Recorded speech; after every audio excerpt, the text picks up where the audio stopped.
Aujourd'hui, nous allons parler donc d'un sujet qui m'a été demandé, qui concerne donc le cas d'un enfant qui aurait une mère ou un père pervers narcissique et dont l'enfant serait évidemment HP.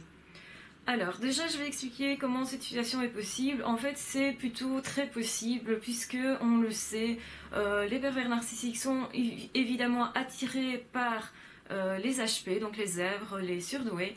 Et par contre, on peut se retrouver forcément, facilement du coup, avec un mariage entre, par exemple, une ou un homme HP, enfin une femme ou un homme HP, et une femme ou un homme surdoué. On sait que la surdouance est quand même plutôt génétique. On n'a plus de doute là-dessus, tous les spécialistes le disent, il s'agit plutôt d'un caractère qui est génétique puisqu'on en trouve plus dans certaines familles en fait. Et donc forcément ils sont plus propices à avoir un enfant qui serait HP. Alors qu'est-ce que ça donne justement cette dualité entre, vous allez comprendre pourquoi je parle de dualité, entre une mère éventuelle, enfin je prends le cas le plus grave parce que la mère étant une personne de référence et la première personne de référence d'un enfant, une mère donc qui serait PN avec un enfant qui serait HP. Euh, alors évidemment, on se rend compte que c'est un mélange qui est assez explosif, évidemment. Mais qu'est-ce que cela va impliquer et surtout qu'est-ce que cela va impliquer chez l'enfant? Donc le PN, il est évident qu'il ne changera pas. Lui, il utilise donc tout le monde comme des objets. Aussi cruel que ça soit, il le fait aussi avec ses enfants. Donc les enfants, ça permet en fait d'enrichir l'apparence. Donc généralement ce sont des personnes, donc le PN en question va faire un enfant pour redorer son blason, son image, et paraître tout à fait adapté au monde. Donc pour avoir une image de la famille parfaite, donc qui est quand même très en vogue dans notre société, il faut avoir des enfants, et généralement deux. Enfin, je veux dire, c'est l'image véhiculée par notre société. Et évidemment, le truc du PN, c'est évidemment de cacher tout ce qui est apparence, de faire quelque chose à l'extérieur et de faire l'inverse à l'intérieur de la maisonnée. Donc vous aurez comme ça un enfant qui forcément va être très soumis. Inévitablement, le problème, pourquoi je parle de dualité, c'est parce que quand vous avez un enfant qui est aux prises avec une mère PN narcissique, donc qui est pardon, perverse narcissique, nous avons forcément une démission de la part de l'autre parent. Donc en fait l'autre parent, le concubin, enfin le conjoint, va être soumis lui-même au pervers narcissique. Donc tout le monde à la maison va être soumis à la même personne. Et je dis qu'il faut vraiment se méfier des apparences. Pourquoi? Parce que ça peut être justement celui qui est le plus enclin à maîtriser tout le monde, euh, à manipuler tout le monde, parce qu'on ne peut pas le dire autrement, qui va parfois passer pour le pauvre petit oiseau blessé. Hein. C'est assez courant, les peines adorent se faire plaindre, surtout à l'extérieur, donc ils vont entretenir une image comme ça de personnes gentilles, voire très avenants, séducteurs, et donc pour séduire vont utiliser beaucoup des manœuvres de manipulation du type de la plainte, de l'ordre de la plainte. Donc ce sont des personnes qui vont se plaindre énormément. Si jamais l'enfant n'est pas tip-top comme il le voudrait, eh bien ils s'en plaignent et ouvertement devant l'enfant, devant des tierces personnes, donc c'est-à-dire à l'extérieur. Si jamais l'enfant a un souci qui est visible, on va l'accuser lui et on va pas considérer qu'en fait c'est ce qu'on appelle un patient désigné. Alors qu'est-ce que c'est qu'un patient désigné?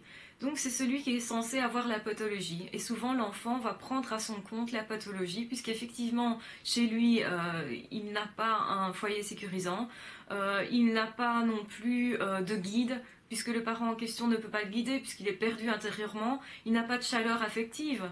Tout ce qui permet en fait de faire grandir un enfant n'est pas tellement présent dans ce foyer-là. Ça peut être présent de la part de l'autre partenaire, donc du conjoint en question.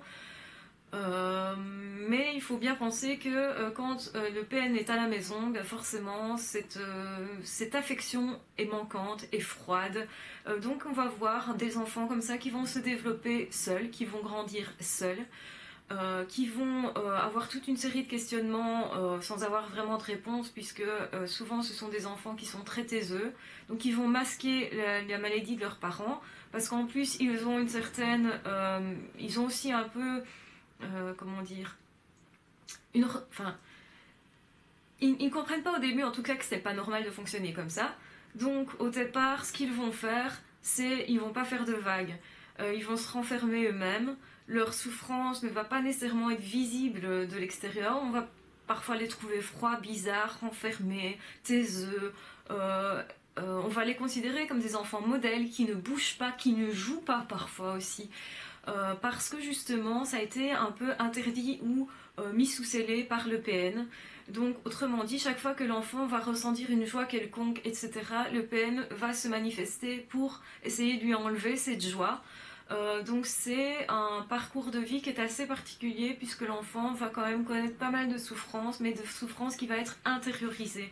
Donc il va avoir du mal à parler, et donc c'est justement le travail qu'il va falloir faire avec cet enfant, c'est de mettre les mots sur les émotions et de reconnaître ses émotions. Alors quand c'est un enfant qui est HP, qui a justement beaucoup d'émotions et beaucoup de vie intérieure, eh bien il va jouer un rôle davantage, donc il va utiliser les masques habituels aux HP qui normalement est réservé plutôt pour l'extérieur. Il va le faire aussi avec les parents parce qu'il n'y a pas de possibilité d'expression. Donc comme il n'a pas reçu cette possibilité d'expression, eh bien on lui a taillé un costume vraiment sur mesure, tout petit, tout étroit, dans lequel il doit se fondre, dans lequel il doit se mouler. Et c'est ce qu'il va faire parce qu'il veut survivre. Cet enfant va être simplement dans le mode de la survie. C'est un enfant qui va détester être enfant. C'est un enfant qui va vouloir très vite être le plus autonome possible. C'est un enfant qui va prendre le rôle du parent, c'est-à-dire que c'est un enfant qui n'aura pas eu d'enfance vraiment, parce qu'en fait, il va s'occuper du parent malade. D'abord, il va essayer de l'aider, surtout s'il est HP, puisqu'il est très empathique, donc forcément il va avoir une certaine envie d'aider le parent malade. Il va essayer tout pour faire plaisir à l'autre, et donc en fait ça va le désavantager encore plus.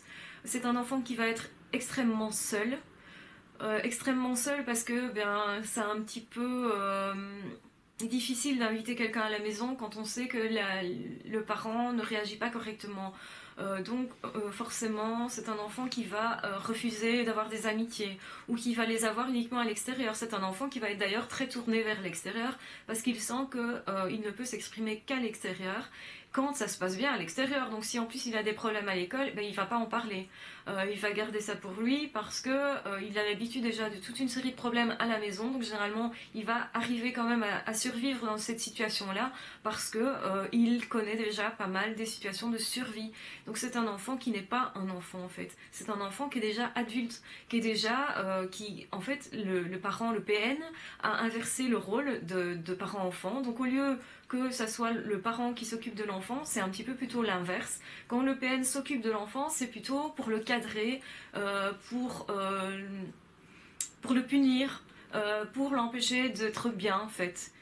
Donc il va monopoliser l'attention en permanence sur l'enfant, et il peut le faire aussi par rapport à, s'il y a plusieurs enfants, il va faire sur plusieurs enfants, sur le père éventuel. Et donc automatiquement vous avez un enfant comme ça qui se retrouve sans parent, puisque vous en avez un qui est malade, donc qui forcément n'a pas l'intériorité qu'il faut pour le faire grandir, et l'autre qui a démissionné de son rôle parce qu'il est tellement sous emprise qu'il ne s'y retrouve pas lui-même, qu'il est perdu. Et vous avez comme ça des personnes absentes. Quand c'est le père, vous allez avoir un père qui travaille énormément, un père qui ne sera pas à la maison, un père qui va démissionner aussi au niveau émotionnel. Donc c'est-à-dire qu'on n'aura pas l'impression qu'il se passe quelque chose, quoi. Vous n'aurez pas de gestes affectueux, on va pas se prendre dans les bras. Donc c'est un enfant qui va avoir peur ensuite des contacts physiques, parce qu'il n'en aura pas eu l'habitude. Et instinctivement, l'enfant va se diriger vers ce qu'il a déjà connu. Donc c'est un enfant aussi qui aura plus de chances de tomber sur un PN ensuite en amour. Waouh, quelle chance formidable, hein. Enfin bon, chance, on comprend ce que c'est que le terme chance. C'est-à-dire que c'est un enfant qui forcément va être attiré aussi par des PN. Parce qu'il va avoir envie de réparer ce qu'il n'a pas su faire avec son parent malade. Donc surtout s'il est très empathique, c'est quelqu'un qui va devenir très thérapeute en fait avec les autres. très thérapeute, malheureusement, il va s'enfermer aussi dans ce discours-là et malheureusement, il risque aussi de s'oublier énormément. Et évidemment, c'est ce que le PN lui a demandé pendant des années et donc c'est ça qui pose vraiment problème, c'est que c'est un enfant qui ne sait pas s'exprimer, qui n'a pas appris à développer sa personnalité et donc tout ça est à faire en analyse éventuellement ou bien dans la vie après, hein, parce qu'il y a aussi des personnes donc, qui sont HP et qui ont un parent PN qui vont le faire de par eux-mêmes. Parce que ces enfants-là vont développer au fur et à mesure qu'ils grandissent et qu'ils acquièrent un peu plus d'autonomie. Ils vont non seulement avoir un goût de l'autonomie très fort, donc on le verra après au niveau familial, ça va impacter le type de famille qu'il peut créer lui-même. Donc je veux dire pour la génération future, il y a aussi un impact du fait d'avoir une mère ou un père PN. Donc forcément, ça dépend aussi si les parents donc du petit HP, du petit zèbre, sont toujours ensemble ou pas. Vous avez des personnes comme ça qui forcément, l'un des deux va reprendre sa liberté, à savoir le parent non malade, c'est-à-dire le parent non PN peut reprendre sa liberté, tout en laissant les enfants, ce qui est quand même compliqué pour le parent qui part, puisqu'ils savent très bien qu'ils laissent l'enfant entre les griffes du pervers et donc c'est très compliqué parce que très culpabilisant et donc il faut qu'ils arrivent à vivre avec ça, d'abord à se reconstruire et puis ensuite pour pouvoir éventuellement apporter un soutien à l'enfant. Mais il y a aussi des personnes qui au lieu de s'en aller physiquement vont s'en aller psychologiquement donc dans des maladies mentales, donc le deuxième parent peut être atteint aussi de maladies à ce niveau-là, ou bien le deuxième parent peut carrément penser au suicide et partir donc à ce niveau-là. Donc vous avez tout un tableau qui est tragique pour l'enfant, surtout s'il est hypersensible, comme c'est le cas des HP. L'enfant, cependant, va développer une envie de vivre très importante. Malgré le fait qu'il est extrêmement renfermé, il va comprendre que socialement, c'est pas génial pour lui. S'il veut se développer, et il va vouloir se développer parce que il a attendu de vivre cet enfant-là, il a attendu de vivre depuis des années. Donc forcément, quand il aura l'occasion de vivre quelque chose, il va le faire à 200%. C'est une logique implacable et le problème, c'est que le PN peut revenir vers cet enfant en disant « Ah, tu veux vivre ?» Mais non, moi je ne suis pas d'accord, parce que le but du PN, c'est vraiment d'empêcher les autres de vivre, d'être heureux, d'être épanoui, puisque lui, il n'a pas réussi à l'être. C'est quelqu'un qui a raté sa vie, en fait, le PN, qui est complètement aigri de tout et qui a une haine cachée, souvent c'est caché mais c'est une haine qui est surdimensionnée et justement sur lequel il n'est pas possible de travailler en thérapie. Alors pourquoi c'est pas possible d'aider un PN en thérapie? Alors généralement le PN lui-même il n'a pas trop envie d'être psychanalysé, il n'a pas envie de se retrouver devant un professionnel, il n'a pas envie de tout ça. Pourquoi? Parce que il ressent ça comme un danger. Immiscer quelqu'un dans sa vie personnelle, c'est un danger en soi. Déjà, le PN passe son temps à faire en sorte que, à l'extérieur, on a l'impression que sa famille est une famille formidable, est une famille où il n'y a pas de problème, où tous les enfants sont équilibrés. En fait, les enfants généralement sont super discrets, ne sont pas épanouis du tout. Excusez-moi pour la liaison. Hein, bon, c'est une erreur, voilà. Donc, ils ne sont pas épanouis du tout. Et non seulement ils ne sont pas épanouis, mais ils n'ont pas construit de personnalité, ils n'ont pas osé s'affirmer, ils n'ont pas osé se développer. Donc c'est un enfant qui, dès que les portes vont s'ouvrir, c'est-à-dire dès qu'il ne sera plus chez ses parents, ou qu'il sera en côte, ou qu'il sera à l'extérieur, va avoir envie de vivre et va avoir envie de se développer un maximum. Et il faut emmener cet enfant vers le développement. Alors évidemment, ça dépend aussi, l'avenir de l'enfant dépend aussi de la structure familiale générale. Donc c'est-à-dire c'est pas uniquement le père, la mère qui est important pour l'enfant. L'enfant n'ayant pas ses références peut se retourner vers des grands-parents, peut se retourner vers des frères et sœurs du père ou de la mère, qui éventuellement les prendraient sous leurs ailes à un moment donné pour les guider vers quelque chose de plus stabilisant pour eux, en tout cas affectivement. Et évidemment, il y a un effet salvateur de ça pour l'enfant, donc le fait de pouvoir partager quelque chose avec quelqu'un de la famille ou éventuellement une mère ou un père de substitution va permettre à cet enfant de se réaliser beaucoup mieux et enfin d'aller creuser ses émotions, puisque ses émotions sont restées enfouies très longtemps. Le problème de cet enfant-là, c'est qu'il va avoir du mal à exprimer au niveau émotionnel et il va devoir vraiment mettre des mots, des termes sur tout ce qui est ressenti et se permettre de ressentir ce qu'il qu'il ressent. Également de la colère par rapport à ce PN qui lui a volé une partie de sa vie, parce qu'il s'agit de ça. Et en même temps, cet enfant, il se sent comme rescapé, il se sent comme sur un radeau de sauvetage, il sent qu'il a échappé à une catastrophe phénoménale. Et c'est le cas, hein, on peut avoir des enfants comme ça qui vont jusqu'au suicide parce qu'ils sont enfermés par une PN qui les dégrade tout le temps. Et donc l'enfant d'un PN, quand il ne coupe pas les ponts avec ce parent PN, va continuer de recevoir des attaques en permanence. Mais il va comprendre, il va savoir que cette personne-là, il ne faut plus lui donner une valeur. Donc tout ce qui est dit donc tout ce qui vient de cette personne-là, le HP, pour s'en sortir, va vraiment devoir contrôler les pensées que lui fournit le PN en se disant je sais de qui ça vient, ça ne compte pas puisque ça vient de telle personne qui est malade. À un moment donné, il va devoir prendre conscience que son parent est malade. Alors ça peut se faire à l'enfance, ça peut se faire à l'adolescence, ça peut se faire à l'âge adulte, à 20 ans, à 30 ans, à 40. Donc ça, chacun, en fonction de sa découverte et de l'âge de la découverte, va devoir travailler différemment. Évidemment, plus on le découvre tôt, plus je pense que c'est structurant, parce que même si ça fait énormément de mal de découvrir qu'on n'a finalement pas une famille normale, alors qu'on aimerait bien aussi donner cette image-là, l'enfant est vraiment complice un peu du PN, puisque en même temps, il fait tout aussi pour qu'à l'extérieur, l'image soit lisse. C'est un enfant qui peut aussi présenter beaucoup de troubles lui-même. Ça peut être, comme je l'ai dit, un patient désigné. Donc c'est-à-dire qu'on va emmener l'enfant en disant il somatise, qu'est-ce qu'il a, c'est lui qui a un problème. Donc évidemment le PN ne va jamais reconnaître que le problème vient de lui, et bien évidemment tous les problèmes viennent des autres, puisque c'est le principe du fonctionnement du PN, et donc forcément l'enfant n'a aucune aide de la part de ses parents. Donc il peut aussi passer en plus pour fou, pour malade, que ce soit psychiatrique, que ce soit psychique ou que ce soit physique, et il va subir toutes sortes de maltraitances en fait.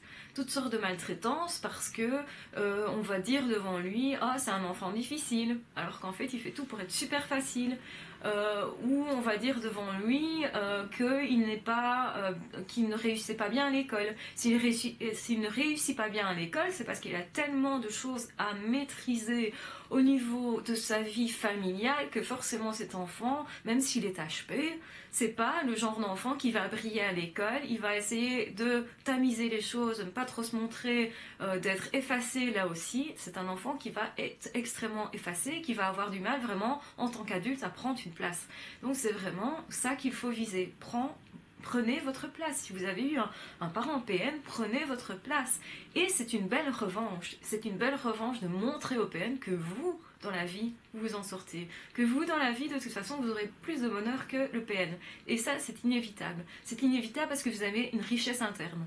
Et cette richesse interne, elle doit être sauvegardée. L'enfant, généralement, va se réfugier, justement, quand il est HP, va se réfugier dans un monde imaginaire pour se protéger, pour ne pas être contaminé par cette personne qui lui donne des idées négatives, qui généralement va monopoliser la parole en permanence, va questionner l'enfant en permanence sur ce qu'il ressent, non pas pour connaître les sentiments de l'enfant et les satisfaire comme un parent ordinaire, mais au contraire pour vérifier s'il a toujours bien de l'emprise sur cet enfant-là. Et généralement, quand l'enfant est tout petit, le PN, il est aux anges parce que justement, il a tout ce qu'il veut de cet enfant-là. Cet enfant-là se sacrifie littéralement, il sacrifie son enfance, et ça, c'est une jouissance extrême pour les PN. Et alors, on trouve comme ça des PN qui adorent les petits-enfants, mais qui détestent les adolescents et les personnes devenues adultes, en fait. Pourquoi ? Parce que l'enfant, à ce moment-là, il trouve une liberté.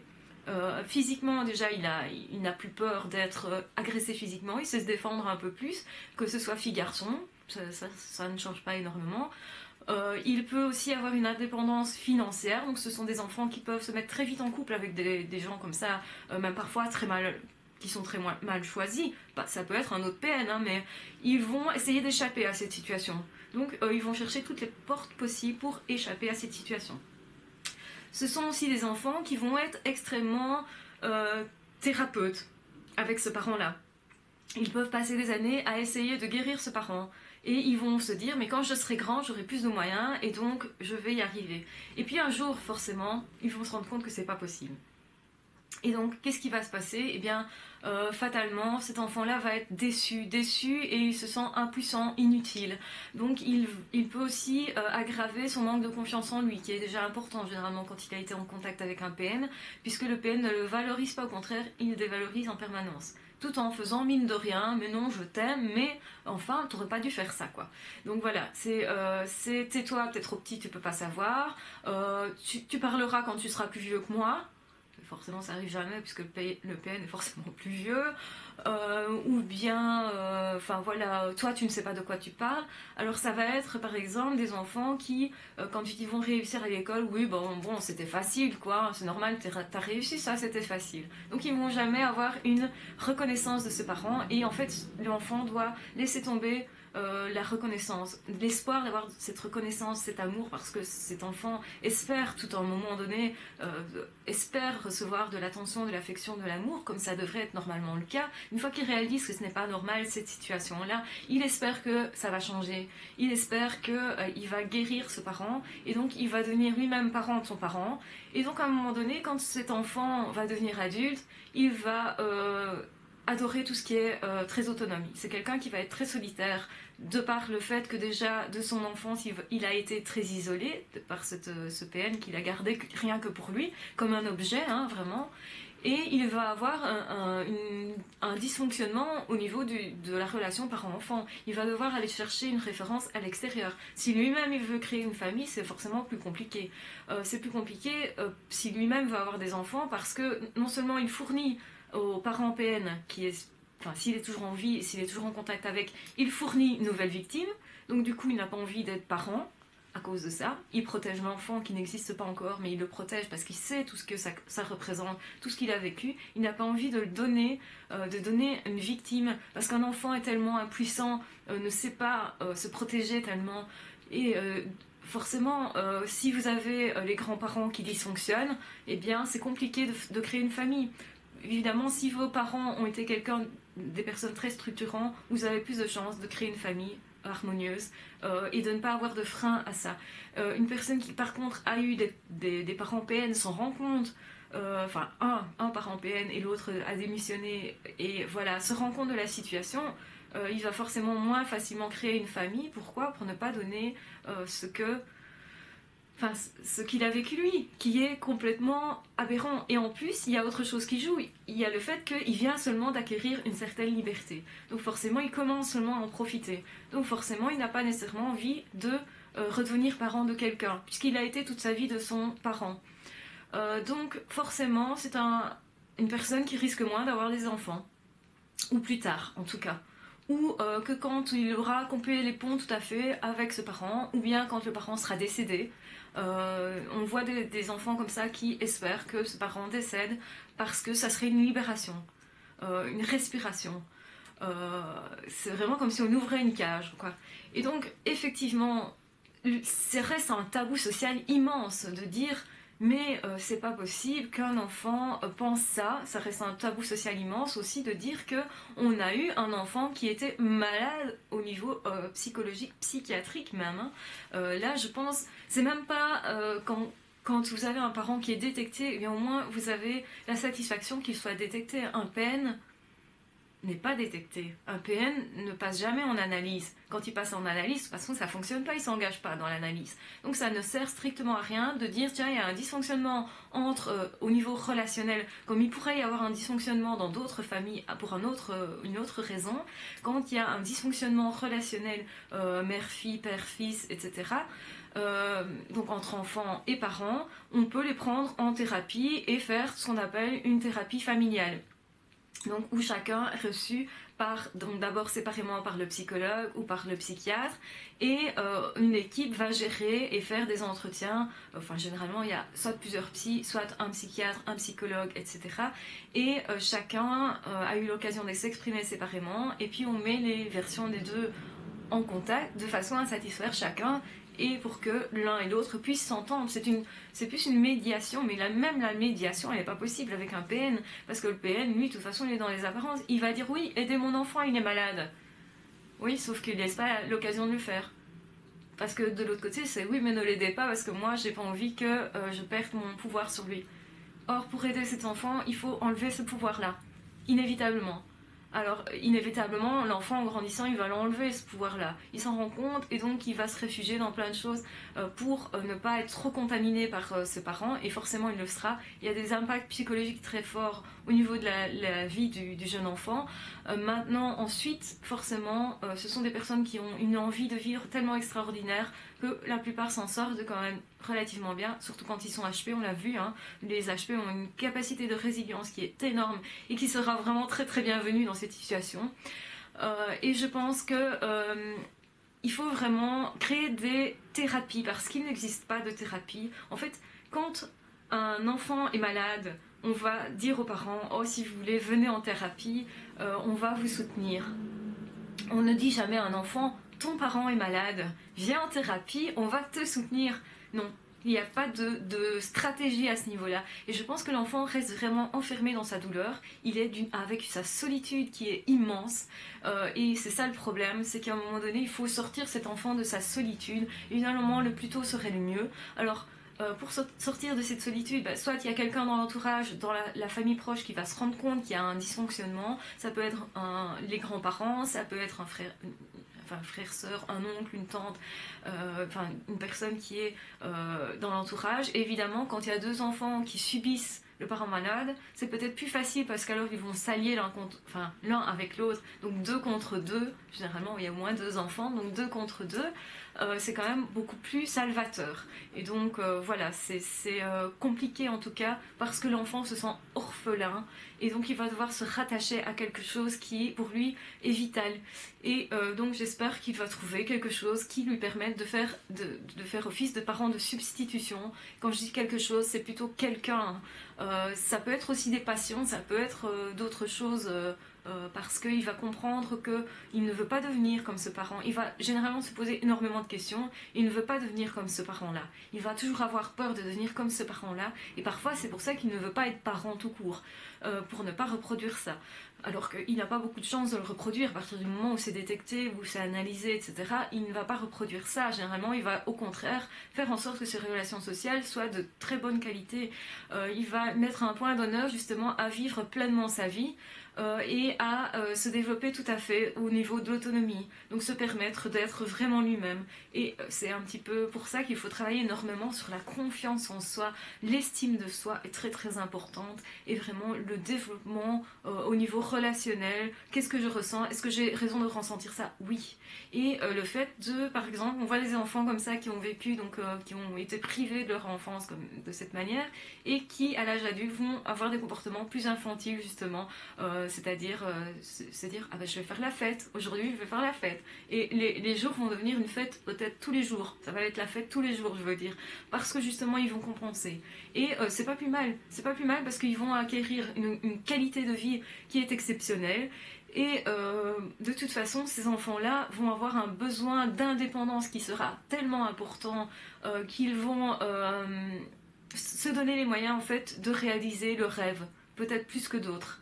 Et ça, je veux dire, c'est formidable. Moi, je suis éblouie devant les qualités qu'une personne a de se reconstruire, parce qu'il y a une capacité réelle de se reconstruire, et rien n'est figé, rien n'est fixé d'avance. Ne vous dites jamais, si vous avez eu des parents comme ça, que votre fille est foutue. Non. Vous pouvez vous dire, ok, j'ai loupé une partie, ça c'est sûr. Et ça va être difficile à avaler, ça va être difficile à mettre de côté, mais en même temps, vous avez développé une capacité mentale qui est exceptionnelle. Donc c'est-à-dire que face à l'adversité, vous allez être tenace mais au possible, puisque vous avez vécu ça, et vous avez vécu donc de toute façon pire que ce que vous allez connaître dans votre vie. Donc vous allez avoir une stabilité de vie exceptionnelle, vous allez avoir une confiance en vous qui aussi peut se décupler du fait de vous dire mais j'ai survécu à ça, et ce n'est pas quelque chose d'anodin, surtout enfant. Enfant, on ne part avec aucune... comment dire, on n'est protégé par rien, on n'a pas construit d'outils, on ne s'est pas encore construit. Si vous avez survécu à ça, soyez-en fiers, et bien fiers, parce que ça vaut la peine. Ça veut dire que vous avez des qualités exceptionnelles, donc prenez conscience surtout de vos qualités. Je pense que ces personnes-là, il ne faut pas rester justement centré sur le fait que oui, vous avez été en contact avec un PN et puis c'est tout. Ça ne s'arrête pas là. Ce qu'il y a derrière, il y a un énorme cadeau derrière. Comme dans toute souffrance d'ailleurs. Et il faut aller chercher ce cadeau-là. Aller le chercher de toutes ses forces. Et quand vous l'aurez en main, parce que vous vous rendez compte que oui, vous êtes quelqu'un qui avait été super empathique, mais ça veut dire surtout que vous êtes capable d'une empathie exceptionnelle et d'une relation exceptionnelle. Vous avez été quelqu'un, vous avez été un bon parent avec votre parent, et bien c'est peut-être la preuve que vous êtes capable d'être parent, en fait. Ou d'être parrain, marraine, etc.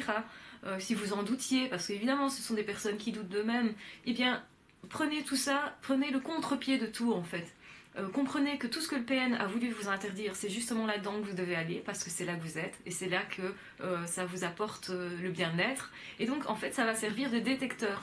Tout ce que le PN va attaquer, parce que évidemment quand vous serez adulte, il va continuer de vous attaquer. Il va essayer de vous avoir au téléphone, de vous téléphoner, même si physiquement vous êtes éloigné. Il va essayer d'avoir une emprise sur vous, quelle qu'elle soit. Il va essayer de connaître votre douleur, quelle qu'elle soit. Et dès qu'il vous connaîtra une douleur potentielle, il va essayer de la travailler. Ça peut être, tiens, tu es en couple avec un tel, tiens, ça fait 2 jours que je ne le vois pas. Ah, à mon avis, il y a un problème dans ton couple, tu devrais faire attention, il te trompe sûrement. Va jouer en fait avec vos peurs, de manière toujours à essayer d'attiser, non pas la flamme de l'amour, mais l'inverse justement, d'attiser les problèmes, d'attiser les conflits. C'est une personne qui cherche en fait tout le temps la petite bête, comme on dit, hein, donc c'est-à-dire qui cherche tous vos défauts possibles, potentiels, et attention, ne faites pas la confusion. Ce que la personne pointe du doigt, ce n'est pas vous, c'est elle-même. Donc si la personne vous pointe en disant tu es égoïste, eh bien c'est tout l'inverse. C'est tout l'inverse. Vous êtes super égocentrique, il va pointer le fait que vous êtes égoïste parce que vous ne faites pas ce qu'il veut. Voilà, ça c'est typique du PN. De toute façon, il va voir en vous tout ce qu'il est lui. Donc son vide intérieur, etc. Il ne veut pas voir justement qu'il n'a rien, lui, dans sa vie, qu'il n'a rien construit. Et plus vous vous épanouissez, et plus c'est une revanche, parce que le PN ne supporte pas ça. Ne supporte pas ça. Et donc vous vous vengez à chaque fois que vous êtes heureux. Vous vous vengez à chaque fois que vous êtes bien dans votre peau. Vous vous vengez chaque fois que vous êtes bien avec vous-même, que vous vous estimez, que vous vous dites « Ah mais ce matin quand même... eh ben, j'ai trouvé que je suis quelqu'un de bien, que j'ai fait des choses bien dans ma vie. » Et ça va le dérouter complètement. Donc c'est quelque chose qu'il faut lui remettre de temps en temps sur le nez si il vous dit que votre vie n'est pas assez bien ou parce qu'il vous manque toujours quelque chose dans la vie. Hein, mais c'est normal, hein, on est tous... on n'a jamais une image idéale. Si vous construisez une famille, forcément, vous aurez des soucis familiaux. Les enfants vont pas toujours vous ramener des bonnes notes. Votre compagnon pourrait à un moment donné ne pas être ce que vous attendiez. Donc vous pouvez avoir des déceptions dans la vie. Et je veux dire, ça fait partie du lot de chacun et de la vie en fin de compte. Et le PN va toujours essayer de vous dire que vous n'avez pas réussi alors que les autres réussissent si bien. Va toujours essayer de vous descendre d'une quelconque façon. Et donc c'est à vous à dire, mais non, moi je suis satisfaite de ma vie et je suis heureuse comme ça. Parce que c'est déroutant et que généralement la personne en question va aller attaquer quelqu'un d'autre parce que vous n'êtes plus victime potentielle. Vous vous défendez trop bien en fait. Hein. Et c'est à ce moment-là que vous allez les mettre en fuite. Et donc de temps en temps, il faut remettre les choses à leur place. Même si ça crée des conflits, n'ayez pas peur de faire des conflits. Hein. C'est pas important. Avec ce type de personne, il faut se défendre, quoi. Si vous n'avez pas envie de le voir, vous pouvez lui dire « Mais j'avais vraiment pas envie de te voir, c'est toi qui t'es imposé. » Parce que souvent les PN s'imposent dans la vie des autres. C'est imposé en tant que... Quand vous étiez enfant, là vous n'aviez pas moyen de réaction. Maintenant, prenez contre-pied. Réagissez. Dès que vous avez cette possibilité, réagissez parce que ça l'éloigne. Et donc quand le PN est ainsi éloigné, il va représenter des manœuvres de séduction, hein, faire des choses pour faire plaisir, pour essayer d'avoir l'autre sous son emprise.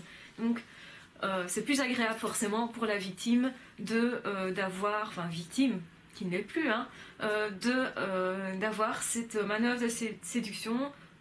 Mais gardez à l'esprit votre lucidité, gardez bien à l'esprit que de toute façon tout ce que dira le PN est faux, archi faux. Il ne faut pas en tenir compte dans votre vie et essayez de passer chaque fois au-dessus. Et si vous n'y arrivez pas, coupez les ponts, éloignez-vous si c'est possible. C'est toujours la meilleure solution. Et bien sûr, quand ça fait partie de la vie, de notre vie, éloignez-vous psychologiquement. Alors psychiquement, intérieurement, vous vous dites ouais mais je sais de qui ça vient, c'est bon quoi, c'est pas juste. Voilà, je ne m'inquiète plus avec ça puisque je sais que de toute façon ça n'a pas de valeur. Voilà, j'espère que cette vidéo vous aura plu, que j'aurai abordé le sujet comme vous l'attendiez. Voilà, je suis prête à refaire des vidéos si vous avez besoin. Si vous me posez beaucoup de questions, peut-être que je ferai une vidéo pour répondre à ce type de questions. Mais surtout garder à l'esprit que l'enfant, généralement il s'en sort. Qu'il s'en sort et qu'il est bien plus heureux après adulte puisqu'il prend le contre-pied, s'il a cette intelligence de creuser pour voir quel est le cadeau derrière et surtout qu'il s'épanouisse, qu'il prenne sa place parce que c'est ce dont il va avoir le plus besoin et ce dont il va avoir le plus de mal. Donc bien mettre des mots sur les sentiments, sur les émotions, se permettre de ressentir ces émotions-là, se permettre de jouer comme un enfant puisque justement ça n'a pas été le cas enfant et avec tous ces outils-là, en toute logique il va être très heureux, il va être très épanoui et le PN aura perdu de toute façon. Voilà, je vous remercie d'avoir regardé cette vidéo, j'espère que vous allez bien et je vous embrasse très fort, je vous retrouve de toute façon pour d'autres vidéos très vite, bye bye.